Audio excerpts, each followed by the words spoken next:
ಇನ್ನು ಮತ್ತೊಂದು ಕಡೆ ಮೂಡಾ ಕೇಸ್ನಲ್ಲಿ ಸಿಎಂ ಪತ್ನಿಗೆ ಸಂಕಷ್ಟ. ಸಿಎಂ ಪತ್ನಿ ಪಾರ್ವತಿಗೆ ಇಡಿ ನೋಟಿಸ್ ಕೊಟ್ಟು ಸಚಿವ ಭೈರತಿ ಸುರೇಶ್ಗೂ ಕೂಡ ಇಡಿಯಿಂದ ನೋಟಿಸ್ ಬಂದಿದೆ. ಇಡಿ ನೋಟಿಸ್ ಪ್ರಶ್ನಿಸಿ ಸಿಎಂ ಪತ್ನಿ ಪಾರ್ವತಿ ಅವರು ಭೈರತಿ ಸುರೇಶ್ ಹೈಕೋರ್ಟ್ಗೆ ಅರ್ಜಿಯನ್ನ ಸಲ್ಲಿಸಿದ್ದಾರೆ.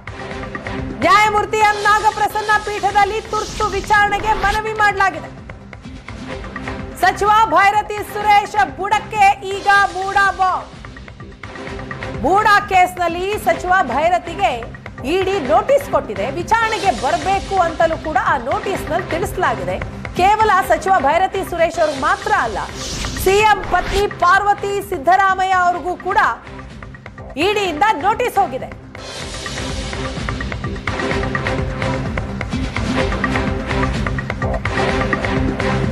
ಸಿಎಂ ಕುಟುಂಬಕ್ಕೆ ಈಗ ಮೂಡಾ ಹಗರಣದ ಸಂಕಷ್ಟ. ಕಾರಣ ಪಾರ್ವತಿ ಸಿದ್ದರಾಮಯ್ಯನವರಿಗೆ ಇಡಿ ಟೀಮ್ ನೋಟಿಸ್ ಕೊಟ್ಟಿದೆ. ಸಿಎಂ ಪತ್ನಿ ಸಚಿವ ಭೈರತಿ ಸುರೇಶ್ ಇಬ್ಬರಿಗೂ ಕೂಡ ಇಡಿಯಿಂದ ನೋಟಿಸ್ ಬಂದಿದೆ. ಆ ನೋಟಿಸ್ ಅನ್ನ ಪ್ರಶ್ನಿಸಿ ಸಿಎಂ ಪತ್ನಿ ಪಾರ್ವತಿ ಅವರು ಸಚಿವ ಭೈರತಿ ಸುರೇಶ್ ಅವರು ಹೈಕೋರ್ಟ್ಗೆ ಅರ್ಜಿಯನ್ನ ಹಾಕಿದ್ದಾರೆ. ತುರ್ತಾಗಿ ಇದರ ವಿಚಾರಣೆ ಆಗಬೇಕು ಅಂತ ಮನವಿ ಮಾಡಿಕೊಂಡಿದ್ದಾರೆ. ಇಡಿ ನೋಟಿಸ್ ಬರ್ತಾ ಇದ್ದ ಹಾಗೆ ಹೈಕೋರ್ಟ್ಗೆ ಇವರಿಬ್ರು ಕೂಡ ಅರ್ಜಿಯನ್ನ ಹಾಕಿದ್ದಾರೆ.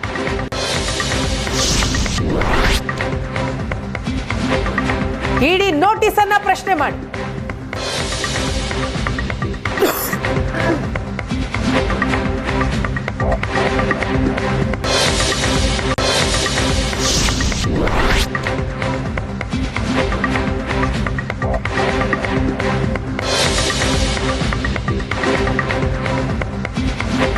ಮೂಡಾ ಕೇಸ್ನಲ್ಲಿ ಈಗ ಸಿಎಂ ಕುಟುಂಬಕ್ಕೆ ಸಂಕಷ್ಟ ಇದು. ಕಾರಣ ಒಂದು ಕಡೆ ಈ ಪ್ರಕರಣವನ್ನ ಸಿಬಿಐಗೆ ಕೊಡಬೇಕಾ ಬೇಡವಾ ಅನ್ನೋದರ ಕುರಿತಾಗಿ ನ್ಯಾಯಮೂರ್ತಿ ನಾಗಪ್ರಸನ್ನ ಅವರ ಪೀಠದಲ್ಲಿ ವಿಚಾರಣೆ ನಡೀತಾ ಇದೆ. ಮತ್ತೊಂದು ಕಡೆ ಇಡಿಯಿಂದ ನೋಟಿಸ್ ಸಿಎಂ ಪತ್ನಿ ಪಾರ್ವತಿ ಅವರಿಗೆ ಹಾಗೂ ಸಚಿವ ಭೈರತಿ ಸುರೇಶ್ ಅವರಿಗೆ.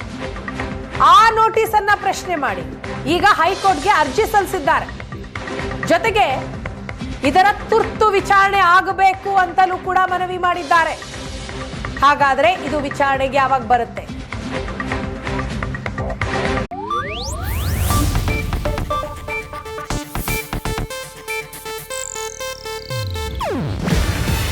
ಇದು ಏಷ್ಯಾನೆಟ್ ನ್ಯೂಸ್ ನೆಟ್ವರ್ಕ್ ಪ್ರಸ್ತುತಿ. ನೀವು ನೋಡ್ತಿದ್ದೀರಾ ಏಷ್ಯಾನೆಟ್ ಸುವರ್ಣ ನ್ಯೂಸ್.